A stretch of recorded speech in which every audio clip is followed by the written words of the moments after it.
Deixa eu subir aqui o degrauzinho. Boa noite, pessoal. Hoje nós temos novidade. Estamos retornando às nossas transmissões. Passamos um bom tempo sem esse serviço. Mas agora, essa menina, quero apresentar a vocês a menina que é responsável pelas transmissões, Amanda Lima. Então, pessoal, sejam bem-vindos. Eu quero dar só um aviso, quem tiver com o celular, procure colocar no modo silencioso, porque às vezes aquele barulhinho atrapalha o expositor.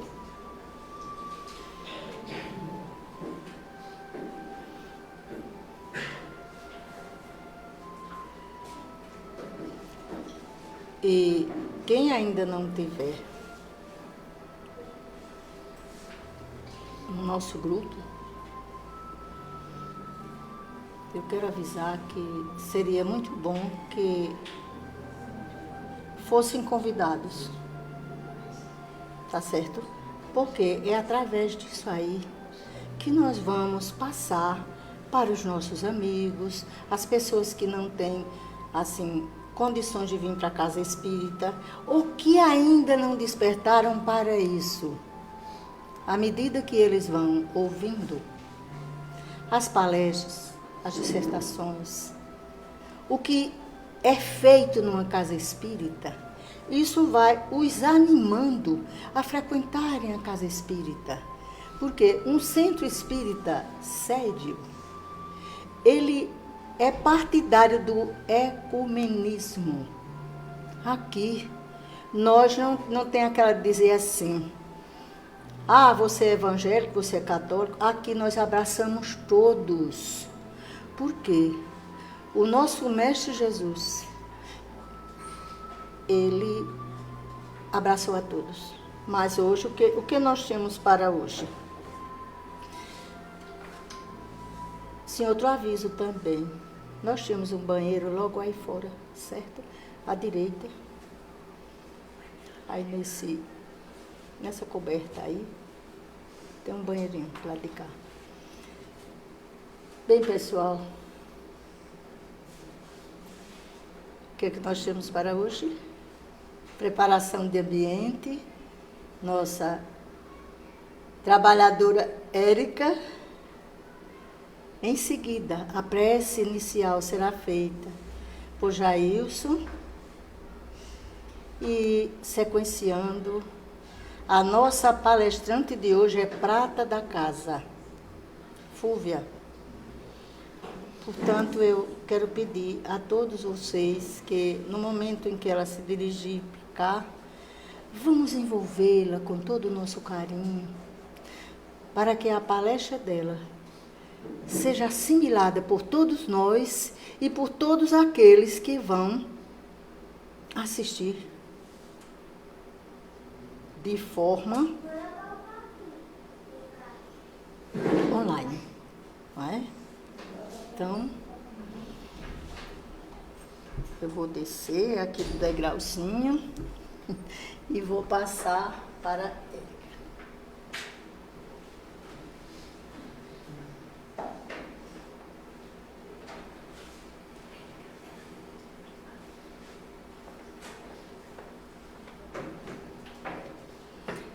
Boa noite a todos.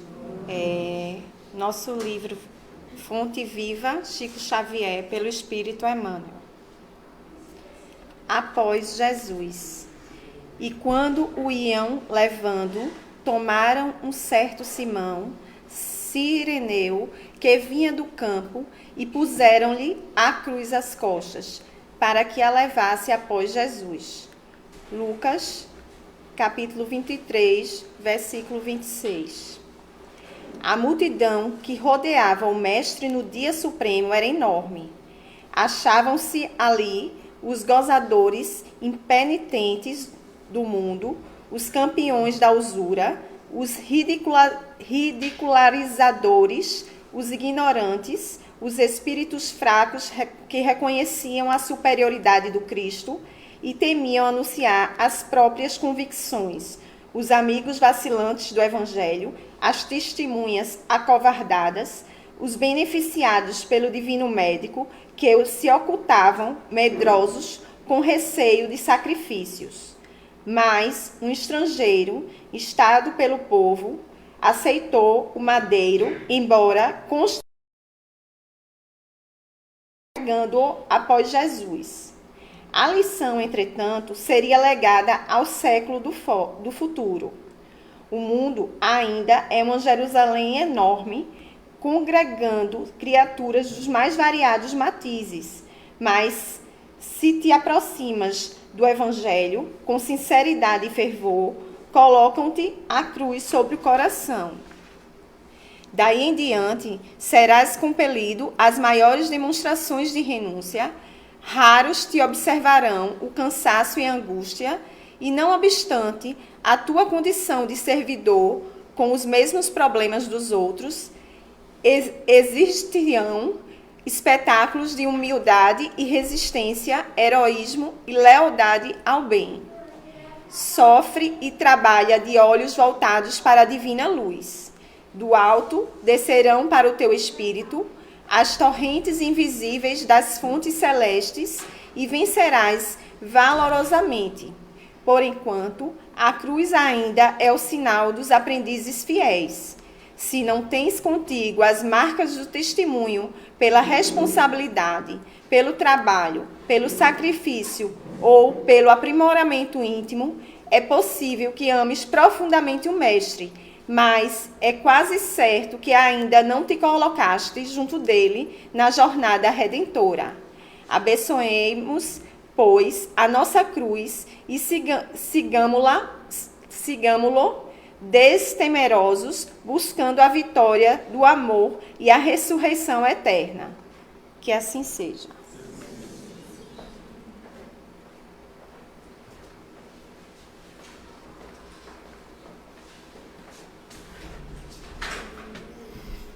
Mais uma vez, boa noite. Vamos relembrar as palavras do Cristo, quando ele nos disse: onde 2 ou mais estiverem reunidos em meu nome, aí eu estarei. E confiantes nisso, creiamos que Cristo está aqui nesse instante. Elevemos nosso pensamento ao alto e roguemos a Ele que derrame sobre todos nós bênçãos de entendimento, para que possamos compreender cada dia mais os seus ensinamentos, em particular os que serão expostos na noite de hoje pela nossa companheira Fúvia, que também receba as bênçãos, a fim de que, como portadora da palavra de hoje, consiga transmitir o melhor, aquilo de que cada um necessitamos ouvir. Por fim, peçamos bênçãos para esta casa de oração, bênçãos de luz e de paz, e que essa paz permaneça em cada um de nós, hoje e sempre. Que assim seja.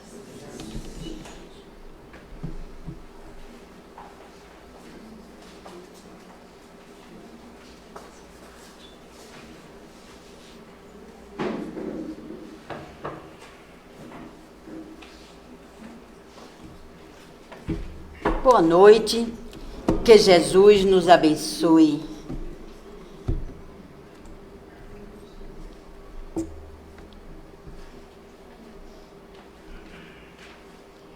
Hoje nós vamos falar sobre o capítulo 22 do Evangelho segundo o Espiritismo. Não separeis o que Deus juntou, sobre o casamento e o divórcio. Na introdução do Evangelho segundo o Espiritismo, aqui no Evangelho, logo na página 12, na introdução mesmo, aqui no primeiro parágrafo, tem assim: Objetivo desta obra. Podem dividir-se as matérias contidas nos evangelhos em 5 partes: os atos comuns da vida do Cristo, os milagres, as profecias e as palavras que serviram para o estabelecimento de dogmas e o ensino moral. Se as 4 primeiras, as palavras, os atos, os milagres, as profecias, foram motivos de controvérsias, diz assim, né? A última, quer dizer, a moral, permaneceu inatacável. Então, para entendermos melhor, hoje estudaremos essa passagem que envolve algumas palavras do Cristo. E como os homens daquela época utilizaram essas palavras e as transformaram em dogmas. Em Mateus, no capítulo 3, versículo 9, diz assim: os fariseus vieram a ele para tentar, dizendo-lhe: é permitido a um homem devolver sua mulher por qualquer motivo?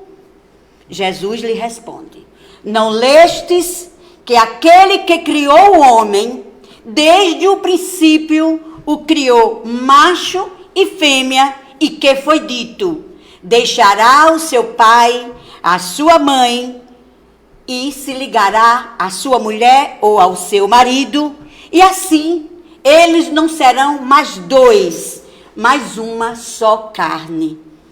Que o homem não separe o que Deus juntou, o que Deus uniu. As religiões dominadoras, comandadas por homens, arbitrariamente interpretaram o ensinamento de Jesus. Não separeis o que Deus juntou, e serão uma só carne, como uma imposição para que o casamento se transformasse em uma cerimônia religiosa de natureza perpétua, até que a morte os separe. Mesmo vivendo distanciados pelo ódio recíproco e o descumprimento conjugal. Por isso, é importante que vejamos logo de início o que significa a palavra casamento.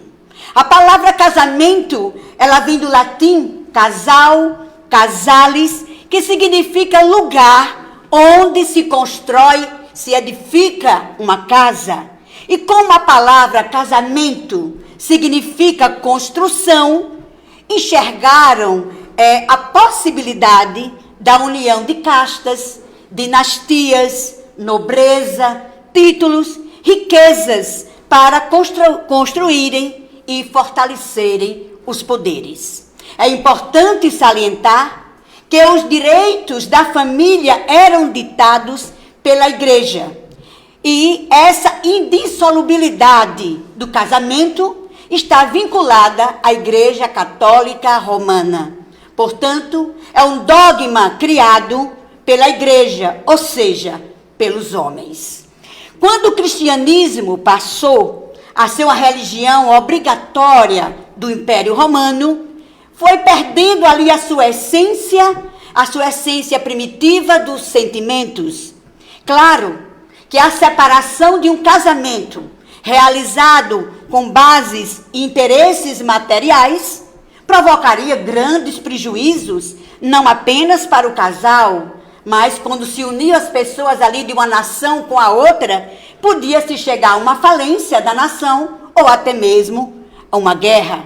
Mas Allan Kardec, na sua perspicácia racional, fez uma distinção entre a lei humana e a lei de Deus. Logo no primeiro capítulo, também aqui do Evangelho segundo o Espiritismo, no item 2, ele nos deixa ciente que há 2 partes distintas na lei mosaica, ou de Moisés. A lei mosaica tinha 613 leis. A lei divina, promulgada no Monte Sinai, formulada apenas nos 10 mandamentos. E a lei civil estabelecida por Moisés, 613, quer dizer, menos 10, 603 leis para aquele povo. Essas leis elaboradas pelo homem são variáveis e transitórias e estão sujeitas à mudança de acordo com as necessidades evolutivas de cada povo. E elas vão se modificando com o passar do tempo. Como, por exemplo, precisaríamos da lei da Maria da Penha se tivéssemos consciência de que não devemos praticar a violência doméstica? Precisaríamos da lei que nos obriga a usar um cinto de segurança, não usar um celular quando estiver dirigindo? Então, as leis civis, ela tem como meta cuidar do equilíbrio moral e social. Apenas as leis divinas, são as leis que procedem de Deus, estas sim, são eternas e são imutáveis. Portanto, o casamento baseado na lei civil, elaborada pelo homem, tem interesses humanos. E o divórcio é uma lei humana que veio acabar com as uniões incômodas e infelizes. Portanto, não é contrária à lei de Deus, uma vez que a reforma é perante as leis dos homens. E, como bem disse Allan Kardec, o divórcio tem por fim separar o que já está de fato separado. Portanto, não é contrário à lei de Deus. O divórcio aqui no Brasil foi instituído aos 28 de junho de 1977, com a aprovação da emenda constitucional de número 9, sancionada pelo presidente Ernesto Geisel, e é a Lei 6.515, de autoria do senador Nelson Carneiro. O divórcio já era aceito por Moisés. Está no Antigo Testamento, Deuteronômio, capítulo 24, versículo 1. E diz assim: se o homem casar-se com uma mulher e depois não a quiser mais, por encontrar nela algo que lhe reprove, dará certidão de divórcio e a mandará embora. Mas Jesus acrescenta: isso não foi desde o princípio. Querendo nos dizer que no princípio, quando os homens não estavam pervertidos pelo egoísmo e pelo orgulho, viviam segundo a lei de Deus. As uniões eram fundadas sobre a simpatia e não sobre a vaidade ou a ambição. Não dava lugar às separações e aponta o adultério como motivo de separação. Porém, o adultério não existe onde reina uma afeição recíproca e sincera. Jesus responde baseado na lei, como aprendemos também na doutrina espírita, que devemos suprimir nossas opiniões próprias na base do eu acho e voltar-se sempre ao texto, como fazia Jesus. Interpretar um texto é bem diferente de dar a sua própria opinião. Jesus recorre ali aos textos sagrados e cita o princípio que está na Gênesis capítulo 1, versículo 27. E criou Deus o homem, macho e fêmea, e disse: frutificai e multiplicai-vos. Em seguida, citou ainda da Gênesis, capítulo 2, versículo 24. Por essa razão, o homem deixará seu pai e a sua mãe e se unirá à sua mulher ou ao seu marido, tornando-se uma só carne. Jesus, com estas palavras, está nos dizendo que considera o casamento pelo seu aspecto mais nobre e mais sublime, como a união feita sob os propósitos de Deus. Moisés, naquela época, estava na condição de legislador de um povo semi-selvagem, cheios de vícios, passou no cativeiro do Egito por quase 400 anos. Então, por isso, ele teve necessidade de instituir leis humanas mais rigorosas, a fim de regular as relações conjugais, evitando maiores crimes dentro dos lares. Se hoje ainda precisamos da lei da Maria da Penha, imaginemos naquela época. Jesus analisa a questão do casamento a partir de um ponto de vista mais elevado, indicando que o assunto deve ser considerado não apenas em função de regras religiosas, mas como um código de moralidade superior, definido por Deus. Portanto, o que Deus uniu, realmente o homem não deve separar. Infelizmente, as uniões conjugais continuam sem valorizar os aspectos espirituais do casamento e, em consequência, surge o divórcio. A doutrina espírita, ela é muito ampla e diz que você tem o livre arbítrio, você é livre, dono das suas decisões. Você é quem decide os seus passos, a sua vida e o seu destino. É você quem escolhe as suas dores ou a sua felicidade.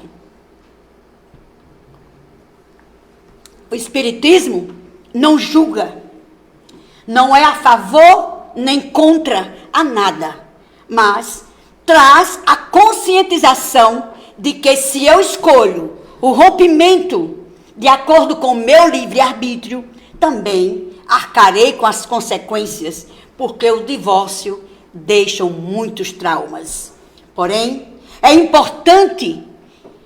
importante é a honestidade de perceber que muitas vezes é melhor separar do que viver uma união desrespeitosa com relações extraconjugais ou de promiscuidade, recebendo as energias de irmãos que vivem nas camadas mais baixas da terra. E é muito simples saber aonde chegaremos com o desrespeito. É só recorrermos à lei de causa e efeito. Você gostaria de ser traído? Provavelmente ninguém quer ser traído.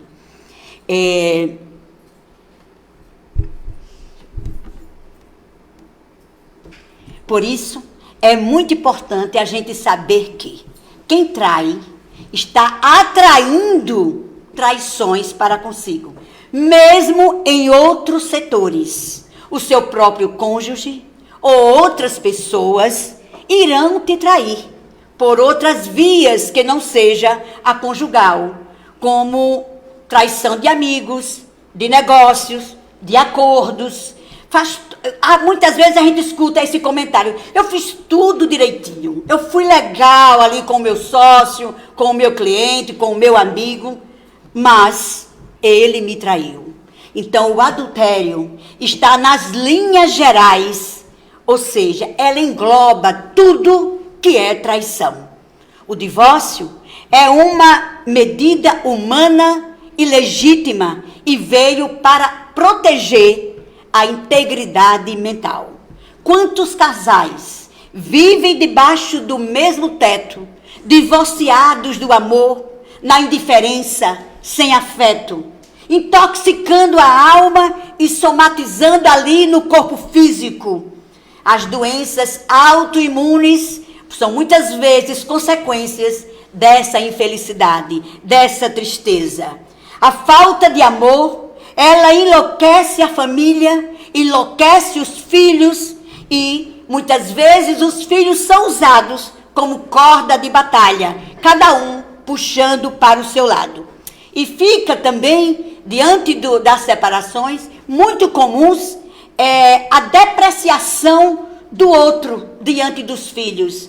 Por isso, é de grande importância também sabermos que quando eu deformo a imagem do pai ou da mãe daquela criança, eu estou empurrando os meus próprios filhos para o abismo. Os filhos também estão aqui na terra em resgate.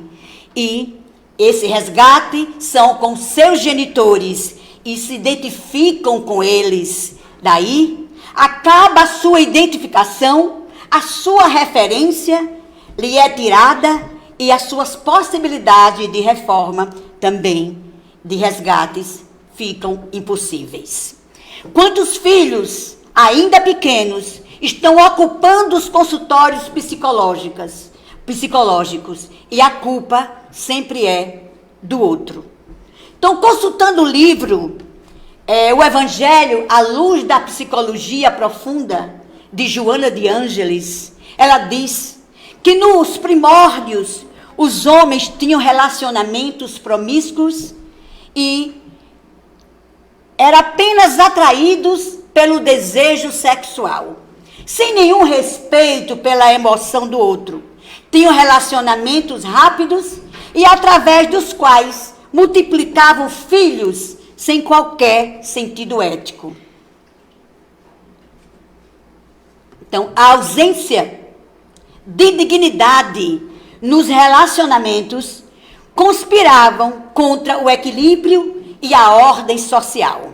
Porém, à medida que a humanidade foi adquirindo consciência, o matrimônio foi estabelecido como forma de frear os abusos sexuais.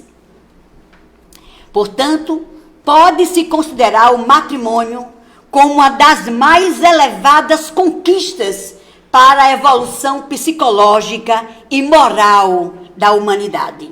Mas o matrimônio não impediu ainda que as expressões primitivas permanecessem presentes, especialmente no homem, a cometer o adultério, desrespeitando os compromissos assumidos com a construção da família.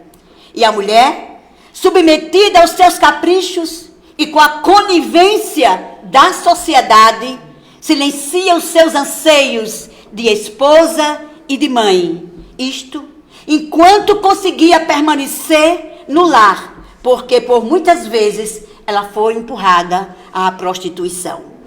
Então, mesmo com a proliferação das enfermidades sexualmente transmissíveis, não conseguiram diminuir os arroubos instintivos do homem.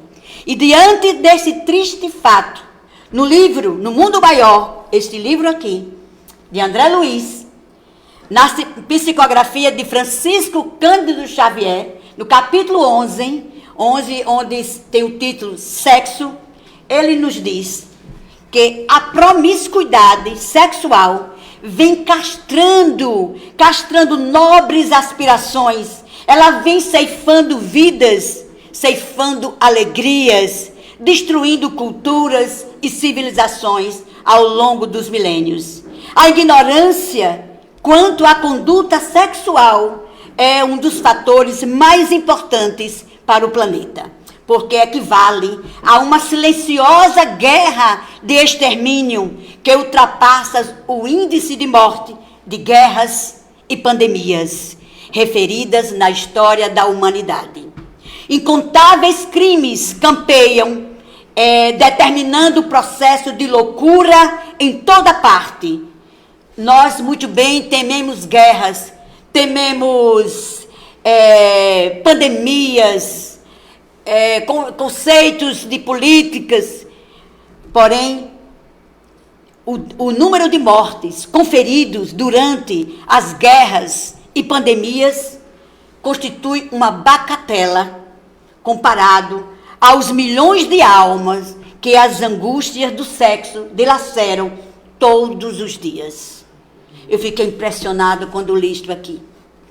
Sobre o casamento e o divórcio, o Espiritismo procura enfatizar a orientação de Jesus a respeito do assunto no Evangelho segundo o Espiritismo, capítulo 22, no item 2, que nos diz assim: o casamento é de ordem divina, é a união dos sexos opostos para que se opere a substituição dos seres que morrem.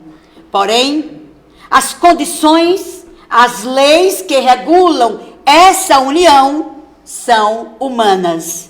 Afirma Joana de Ângeles que a formação de um lar é o ponto mais alto do progresso humano. Mesmo havendo muitas pessoas pregando contra o casamento e a família, Miramês nos diz, através da psicografia de João Nunes Maia, que o vento leva essas palavras, porque lhe faltam a verdade. E Kardec indaga aos espíritos superiores, aqui no Livro dos Espíritos, na questão 695. E ele pergunta assim: o casamento ou a união permanente de dois seres é contrário à lei natural? Eles respondem: o casamento é um progresso da marcha da humanidade. E ele continua perguntando na questão 696: qual seria o efeito da abolição do casamento na sociedade humana? Eles respondem: seria o retorno da vida animal. Portanto, está bem claro que o casamento, mesmo sendo uma simples união, e não é por acaso, mas uma lei divina para todos os seres e em todos os planos da vida. Mesmo nos planos espirituais, mais próximos ali da terra, os espíritos se unem para as tarefas sagradas do aperfeiçoamento. No livro, ou no filme, A Vida Continua, nós vimos Evelyn se casando com Ernesto. Observemos também a natureza. Ao observarmos, as pedras, elas se unem para oferecer a segurança e firmeza ali ao solo. As árvores, elas também se juntam, se aliam para criar forças para purificar o ambiente e assim proporcionar uma vida melhor para nós todos. Os animais, eles andam também junto ali com a sua espécie, e para que não se reproduzam fora da ordem a que eles pertencem. Contudo, os homens não podem fugir à regra, não poderiam, né? A regra, não poderia fugir à regra estabelecida pela grande lei: crescei e multiplicai-vos. E para conservar a espécie homem, dentro de certas normas surgiu o casamento, uma instituição que nos dá novos caminhos para o surgimento do amor, para o amor e a família, que é a célula da sociedade. E para termos uma sociedade sadia, precisamos ter inteligência suficiente para renunciar a pequenos bens por bens maiores. O que quer dizer isso? Depois da água.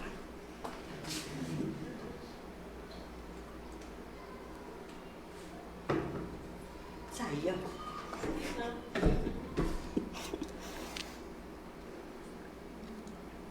Quem casa renuncia à possibilidade de dormir com muitas pessoas para dormir com uma única, mas essa única que tem a mesma necessidade de germinar e construir o amor.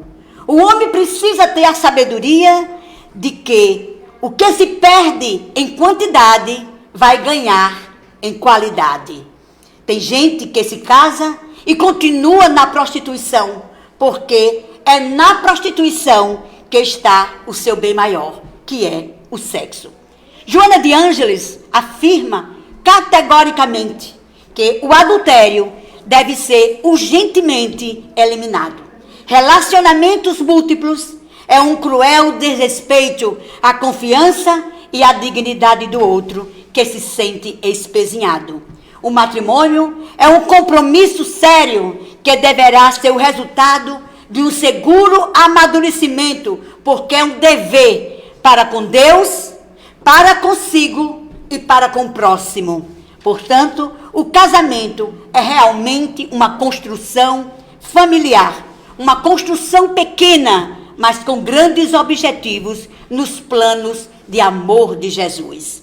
Lembremos de suas palavras, escritas por João, no capítulo 14, versículo 16, que diz que um dia seremos um só rebanho e teremos um só pastor. Porque quando eu aprendo a lidar com um ser humano, a partir do cônjuge, então eu aprendo a lidar com ele. E a partir dali eu estenderei para saber lidar com os meus filhos, com genros, noras, netos. E a partir daí eu vou aprendendo a conviver com toda a humanidade. Eu achei muito bonita essa passagem. Vejamos bem, se a humanidade representa a grande família, isso significa que temos um potencial aqui dentro para amar 7 bilhões de pessoas, que é a população do planeta Terra. Se estamos nos aproximando das pessoas que estão ao nosso lado, respeitando-as, significa que estamos subindo aí na pirâmide da condição humana. Mas, se estamos nos afastando com o desrespeito, significa que estamos descendo também da condição humana. E como estamos falando de casamento, fomos buscar o significado da palavra esposo ou esposa. Então, a palavra esposo ou esposa significa consagrar. Portanto, esposar é uma ligação através do sagrado. É se unir em torno das coisas elevadas. Daí, o motivo do casamento ser uma cerimônia. Então, toda festa de bodas é uma reunião em torno do sagrado ou do divino. Afinal de contas, como não existe acaso, e toda a trajetória de Jesus aqui na Terra tem um significado para nós, então vale lembrar que a missão de Jesus iniciou-se numa festa de casamento. Bodas de Caná. Ocasião em que ele transformou água em vinho. Então, como já sabemos, que ali foi o seu primeiro milagre. O primeiro milagre de Jesus foi numa festa de casamento, como se ele estivesse nos dizendo: o meu reino é uma festa de amor e de paz, uma festa de aliança, de comunhão e de transformação. Joana de Ângeles, no seu livro Constelação Familiar, este livro aqui, ela nos diz que um grupo familiar não é um resultado casual de encontros apressados aqui no mundo físico. Encontrei ali, gostei, casei. Esse encontro, ele foi programado nas esferas espirituais antes de virmos para a Terra. É um encontro de espíritos comprometidos positivamente ou negativamente para o ajustamento necessário ao progresso a que estamos submetidos aqui na Terra. O ser humano é constituído para viver em família e desenvolver os sublimes conteúdos psíquicos que se encontram adormecidos dentro de nós. Então, esses conteúdos psíquicos que estão dentro de nós, eles serão estimulados com a convivência do lar para liberá-los e sublimá-los. O que Deus uniu, o homem não separa. Essa frase não é uma ordem, mas uma constatação. Se os seres estão unidos pelo plano divino, o homem não vai conseguir separar. E para nos ajudar a compreender, buscamos ainda na filosofia de Platão, grande discípulo de Sócrates, precursor do cristianismo.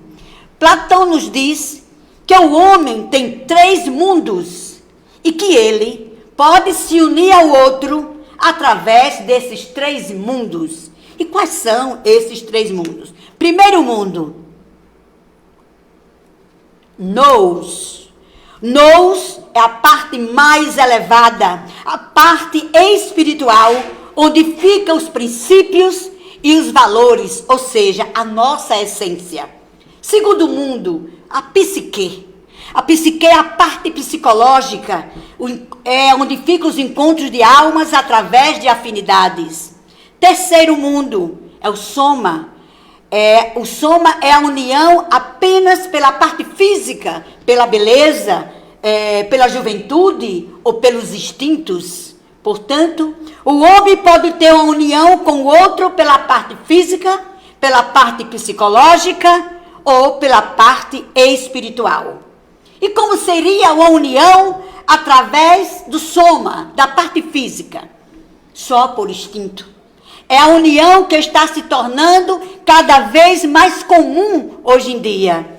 Estamos no auge do amor físico, com o uso do outro para proporcionar ostentação e prazer. Não deu certo? Separa. Engravidou? Aborta, mata. Nasceu? Terceiriza a educação. Nós evoluímos tanto na tecnologia, mas no aspecto moral, segundo a visão filosófica, estamos estacionados. Tem até uma metáfora muito interessante. Entre a biga, aquele carro que os homens corriam lá na Roma Antiga, e o avião a jato. Então, nós podemos ver que da biga para o avião a jato, houve um grande desenvolvimento tecnológico. Agora, o condutor da biga é o mesmo condutor de hoje do avião a jato. Então, esse casamento do soma, ele visa apenas as razões físicas, a juventude, as curvas, a beleza, conta bancária, status, condições intelectuais. Quando apenas uma união meramente física, como se uma união se faz a união com o chocolate. Imaginemos que o nutricionista lhe passe uma dieta para emagrecer apenas com chocolate e água. Para aqueles que adoram chocolate, você vai comer apenas chocolate e água. No primeiro dia, beleza. Temos chocolate ao leite, amargo, meio amargo, recheado, crocante. Segundo dia, chocolate e água. Terceiro dia, de novo, chocolate. No quarto dia, olha para o chocolate, mas fica apenas com a água. Sabe por quê? O paladar físico, com a repetição, ele se esgota. Mesmo adorando chocolate, nós não suportamos. Fica entediante. Quando a ligação é só nesse plano, depois que saboreou, perde o sabor da novidade. E então, você usa o outro e depois descarta. Como se descarta um bom chocolate quando já se fartou. Immanuel Kant, um grande filósofo clássico, ele costumava dizer que usar o outro como meio de satisfação e prazer é uma das coisas mais imorais que existe. A moralidade consiste em ter o outro como fim e nunca como meio. Quando é meramente físico, você está usando o outro como meio. Muitos casamentos atuais têm acontecido por razões físicas e 50% dos divórcios tornou-se até um problema social, porque estão escolhendo o parceiro por aquilo que é perecível, aquilo que se acaba. O que é perecível sofre a ação do tempo, tudo passa, tudo desaparece, curvas, beleza, juventude, e chegam as doenças próprias da idade, a rotina, o cansaço de ostentar, não aguenta mais. Então a beleza passou, o corpo se alterou, o vigor acabou, e o que sobrou? A partir daí, não se sustenta mais. E é nesse ponto que alguns casais não conseguem mais viverem juntos. Porque a união do prazer físico é precária, como o próprio sexo é precário. Então estamos na matéria com o objetivo de sobrepor-se a ela, ou seja, dar valor aquilo que realmente eu sou e aquilo que realmente você é. Vamos subir um pouco mais e conhecer o amor psíquico, o amor da psique. O que é um amor psíquico? É uma união por afinidades psicológicas. Você gosta de chocolate? Eu também. Você gosta de cinema? Qual o seu estilo? Eu também adoro pipoca e tal. Dançar eu também adoro. Somos almas gêmeas, gostamos das mesmas coisas. Então, nascemos um para o outro. Vamos nos casar. Essa relação vai durar apenas um pouco mais do que a do soma. Porque as atividades psíquicas, aquilo que eu gosto ou não gosto, com o passar do tempo, não permanece igual. Quem aqui não já ouviu falar de alguém dizer assim, fulano mudou depois do casamento? Não houve mudança proposital. Foram os gostos físicos que foram mudando. Alguém aqui gosta das mesmas coisas que gostava há 10 anos? Aquilo que hoje é afinidade, daqui a 10 anos não sobra mais nada em comum. O casal que não tem ideais, que não tem princípios e valores em comum, com o passar do tempo, passam a andar em direções diferentes e vão se distanciando cada vez mais. Fazem uma bifurcação, passam a viver apenas pelo hábito, por acomodação, perdendo o sabor da cumplicidade da vida a dois. Já as uniões do ponto de vista nous, ou espirituais, apesar das diferenças de cada um, que cada um é diferente do outro, mesmo com os conflitos de personalidade, eles permanecem juntos. E como podemos identificar essa relação através do nous? Nós ainda não aprendemos a amar. Mas quando um dos cônjuges vê um ato de honra, de nobreza acontecendo, os seus olhos brilham de felicidade diante daquele fato. E ao olhar nos olhos do outro, aqueles olhos também estão brilhando pelo mesmo motivo. É porque vibram juntos nos ideais superiores. Quando o cônjuge dessa união espiritual vê um ato de desonra, o seu coração ali vai ficando inflamado.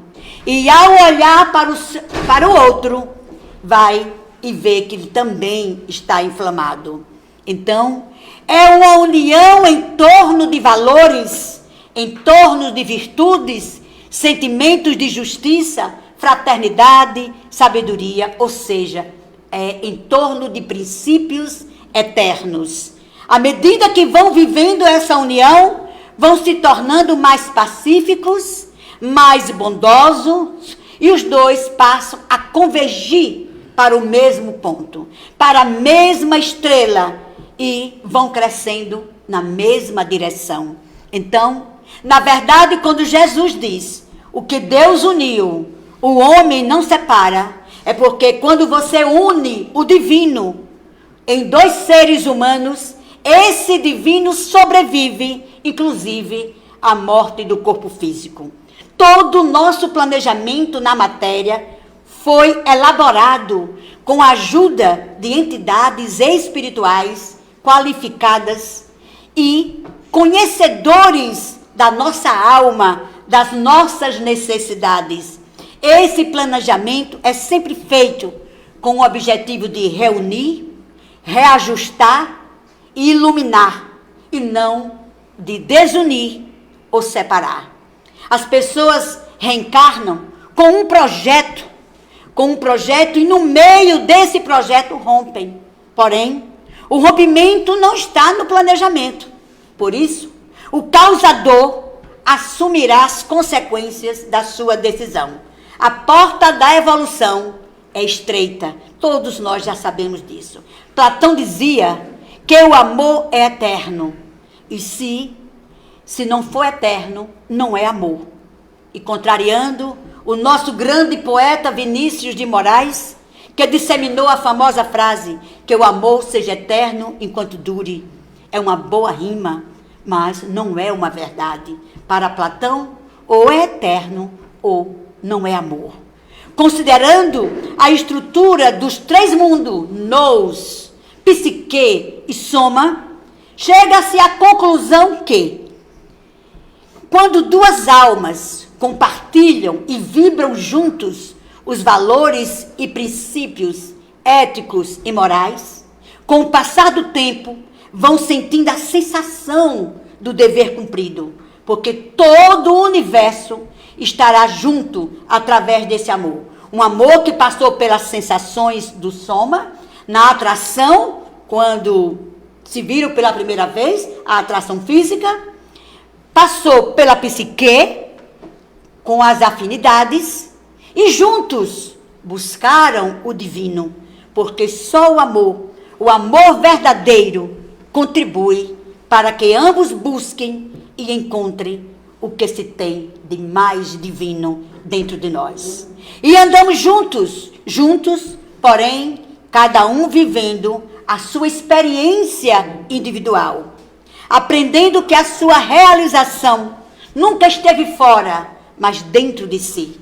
Aprendendo que podemos caminhar juntos, sim, lado a lado, mas nunca com as pernas do outro.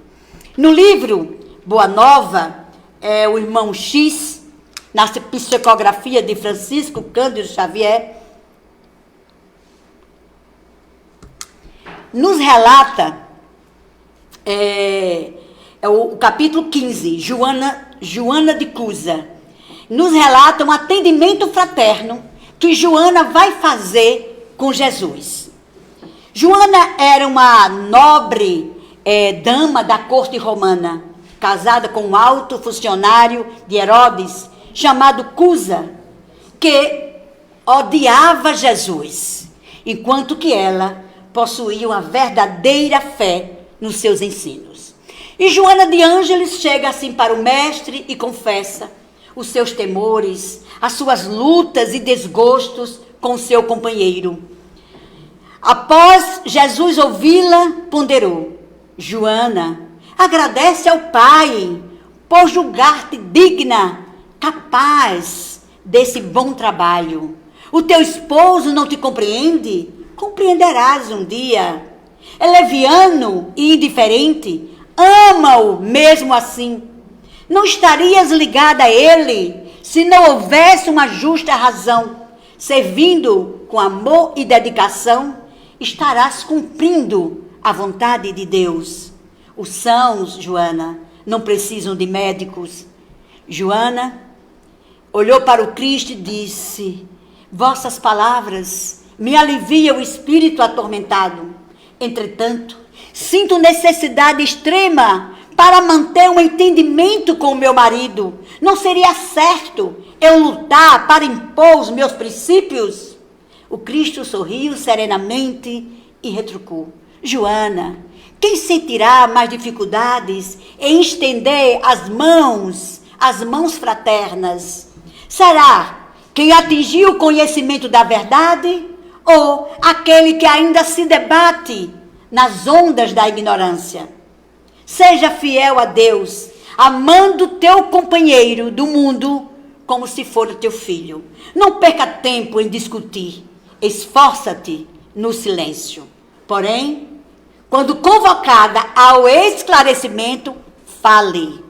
Fale o verbo doce e enérgico, segundo as circunstâncias. E volta ao lar para esculpir em teu esposo uma obra de vida, de sabedoria e de amor. Joana de Cusa experimentou um grande alívio ali no seu coração e, enviando a Jesus o seu olhar de gratidão, ouviu suas últimas palavras: vai, filha, e ser fiel. Um diálogo em consonância com as palavras de Jesus, o que Deus uniu, o homem não separa. Segundo Eliseu Rigonati, no Evangelho dos Humildes, este livrinho aqui, pequenininho, barato, tem até na livraria. Muito bom. ele diz assim: as leis do instinto ligam os corpos, as leis morais determinam 5 espécies de casamento. Nós vimos ali aquela explicação de Platão. Agora vamos ver segundo a doutrina espírita que está aqui nesse livro. Então tem 5 formas de casamento segundo a nossa doutrina. Primeiro casamento, por afinidades. Almas com o mesmo grau de evolução. Muito difícil, mas unem-se para progredirem juntas. O lar é harmonioso, a vida do casal é exemplar e constitui um modelo a ser seguido. É um casal equilibrado. Segundo, casamento de provas, é o mais comum. Espíritos com graus evolutivos bem diferentes se reúnem ali no mesmo lar, onde se esforçam para viver em harmonia. Apesar da disparidade de gostos, de ideias, de inclinações, que vive ali separando, eles vivem ali naquele esforço constante, diário. É um casamento provacional, exigindo diariamente resignação, paciência, tolerância e fraternidade. Terceiro casamento, casamento de expiação. Os culpados que erraram juntos em reencarnações anteriores, hoje reúnem-se ali no mesmo lar para retificarem os seus erros do passado, através da expiação com doenças congênitas ou prolongadas de cônjuges ou filhos. Quarto casamento, casamento de resgate. Quando os membros da família procuram resgatar dívidas que contraíram uns para com os outros em reencarnações anteriores. Exemplo, um homem que atirou a mulher na lama, na encarnação seguinte, ele poderá pedir para vir como seu marido, para dignificá-la, tirando-a ali de situação difícil, como da pobreza, da miséria ou prostituição. Ou a mulher, por cuja causa um homem se desviou, ela poderá em futura reencarnação servir-lhe de arrimo para ajudá-lo no reto caminho. Os pais que se descuidaram da educação moral dos seus filhos poderão pedir também uma nova encarnação em que se lhes seja concedido para melhorar os seus filhos extraviados, resgatando desse modo o mal que ele causara na vida passada.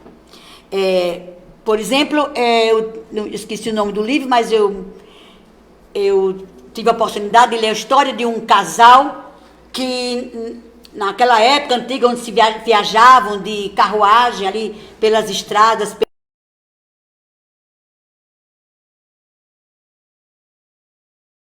crianças criavam ali dentro para se esconderem na árvore para assaltarem as carruagens que passavam. Então eles renasceram como um casal honesto, com 5 filhos, com desvio de caráter. Onde foi que nós erramos? Quinto casamento é o casamento de renúncia, quando um dos cônjuges, embora não mais necessitando de encarnações terrenas, eles encarnam para apressarem o progresso de seus familiares que se atrasaram no caminho da evolução. Nós temos no livro Renúncia, Alcione, que vem resgatar Carlos. A mãe de André Luiz também para receber o seu marido com as suas 2 amantes. Então, como vimos, marido e mulher obedecem sublimes leis morais que não podem ser transgredidas impunemente. Quando o egoísmo fala mais alto, endurecendo os nossos corações, facilmente desprezamos as leis morais e o casamento é ordinariamente rompido. Diz Emmanuel, no livro da Esperança, capítulo 76, diz assim: não violentes a lei,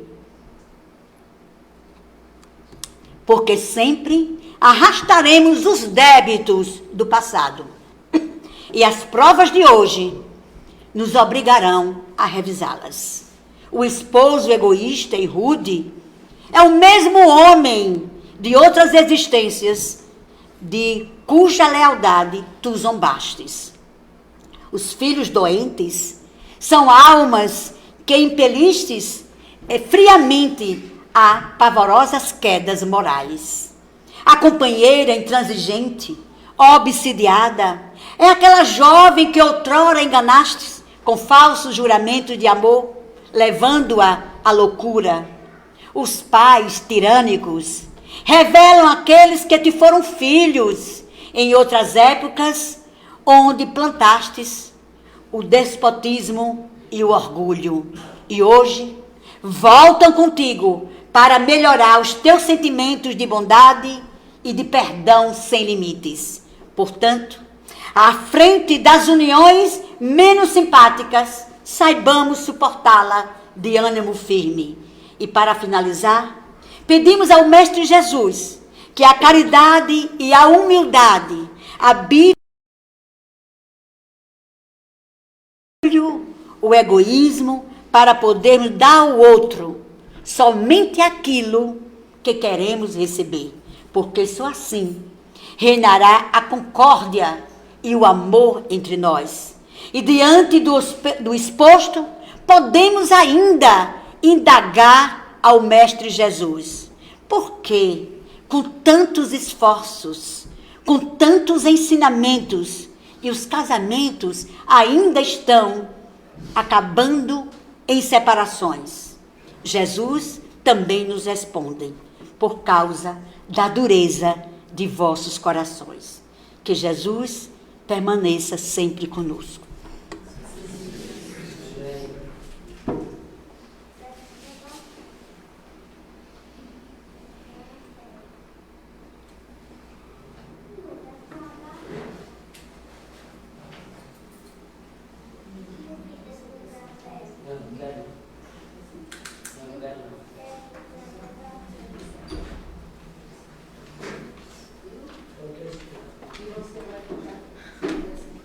Gente, só um minutinho aqui, viu, Dona Beth? Vou tomar a palavra um minuto para pedir a vocês, informar vocês, na verdade, que estão aqui, que as nossas transmissões online voltaram a acontecer hoje, tá? Então, no dia que vocês não puderem estar aqui na casa, mas que vocês estejam nas suas casas, onde estiverem nos assistindo, nos acompanhando, nos acompanhem nas redes sociais, no Instagram, no Facebook, porque assim a gente consegue ter uma comunidade não só presencial, mas uma comunidade também que é gigante, né? Que a gente atinge muitas pessoas, que é a comunidade online. Então, não deixe de nos acompanhar também por lá, para que vocês possam acompanhar o nosso conteúdo.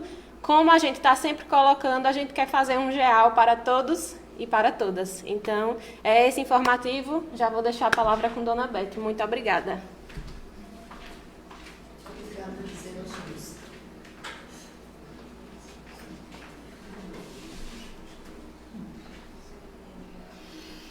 Obrigada, Fulvia, em nome de todos, por esses esclarecimentos preciosos. Porém, pessoal, nós ainda somos espíritos em evolução. E a evolução dói muitas vezes, porque existe sacrifício de nossa parte. Eu tenho uma historinha bem curta. Tem uma senhora que ela passou muitos anos nesse segundo casamento, nessa segunda exemplo que a nossa companheira Fulvia nos deu. Então, ela era espírita, convicta, e ela passou muito tempo em sofrimento com o marido que ela não... era difícil de suportar, segundo ela. Quando ela desencarnou, ela teve um encontro com o Dr. Bezerra, que era um dos mentores da casa, e disse assim: doutor, eu acho que agora eu cresci um bocado e tenho certeza que não vou mais voltar para reencarnar e ter aquela mesma criatura por marido. porque eu suportei esse casamento e suportei ele durante mais de 30 anos. O doutor Bezerra olhou para ela e disse: como te enganas, minha irmã? Olha, tu bem disseste, eu suportei, mas não amei. É difícil, não é, pessoal? Mas não é impossível.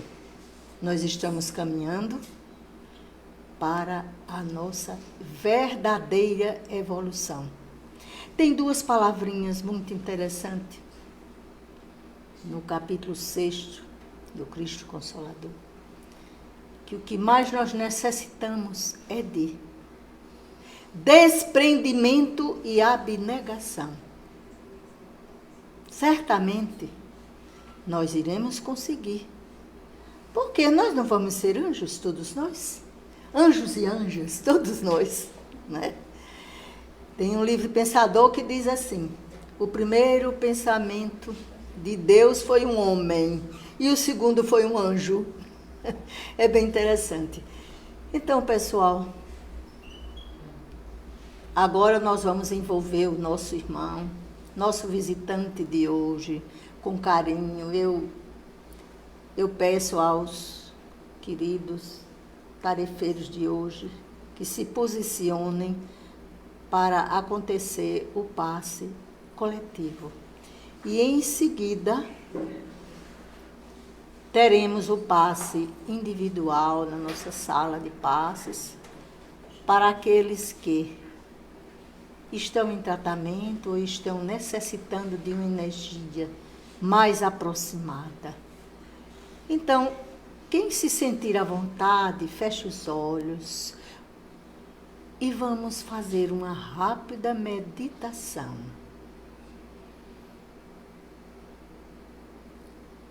Assim, vamos imaginar Jesus, o governador do planeta Terra, pairando acima da atmosfera terrena, de mãos estendidas e de suas mãos descendo fagulhas de luz, inundando o planeta Terra por inteiro. E uma dessas fagulhas são direcionadas a este país que nos acolhe. Oremos com todo o nosso coração e o nosso entendimento, recebendo as benesses do Cristo de Deus. Vamos espalhá-la por todos os estados e capitais brasileiras, para os hospitais, os orfanatos, para as ruas e para os lares. Pensemos neste momento em nossa casa, que é o nosso corpo mais largo. Imaginemos a fagulha de Jesus que se partiu em muitas partículas, e uma dessas partículas estão entrando em nosso lar, iluminando todos os cômodos, beneficiando a todos aqueles que lá se encontram, sejam encarnados ou desencarnados. E aqueles dos nossos irmãos que são atraídos pelos nossos pensamentos e ainda se encontram num patamar de dificuldades e sombras, que eles sejam acolhidos e conduzidos para o lugar devido. E assim, Jesus, recebendo o teu abraço luminoso e dizendo: gratidão, Senhor, nós encerramos a nossa prece. Que assim seja.